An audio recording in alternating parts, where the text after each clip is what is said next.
আসসালামু আলাইকুম, সবাইকে সালাম ও শুভেচ্ছা।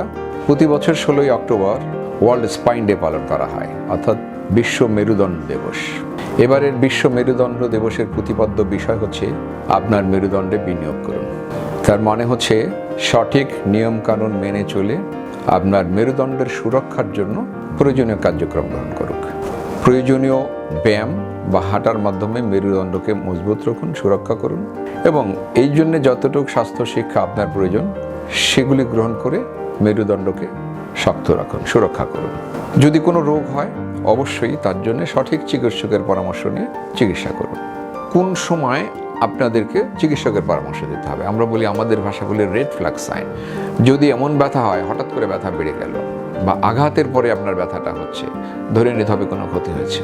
2 নম্বর হচ্ছে যে আপনার শরীরের ওজন কমে যাচ্ছে, খাওয়ার অরুচি হচ্ছে, জ্বর হচ্ছে, অথবা ব্যথার পরে আপনার হাত বা পা প্যারালাইসিস হয়ে যাচ্ছে, দুর্বল হয়ে যাচ্ছে, বোধশক্তি কমে যাচ্ছে, অথবা এমন ব্যথা কোনোভাবেই ব্যথা সারতেছে না। জ্বর তো আছে, আমি আগেই বলেছি। তো এইসব কারণে আপনার প্রস্রাব পায়খানা ডিস্টার্ব হচ্ছে, বন্ধ হয়ে যাচ্ছে, অথবা ঠিক মতো করতে পারছেন না, এটা ধরে নিতে হবে আপনার খারাপ কিছু হয়েছে। তো এইসব ক্ষেত্রেই অবশ্যই আপনারা সঠিক চিকিৎসকের কাছে যাবেন, সঠিক পরামর্শ নেবেন।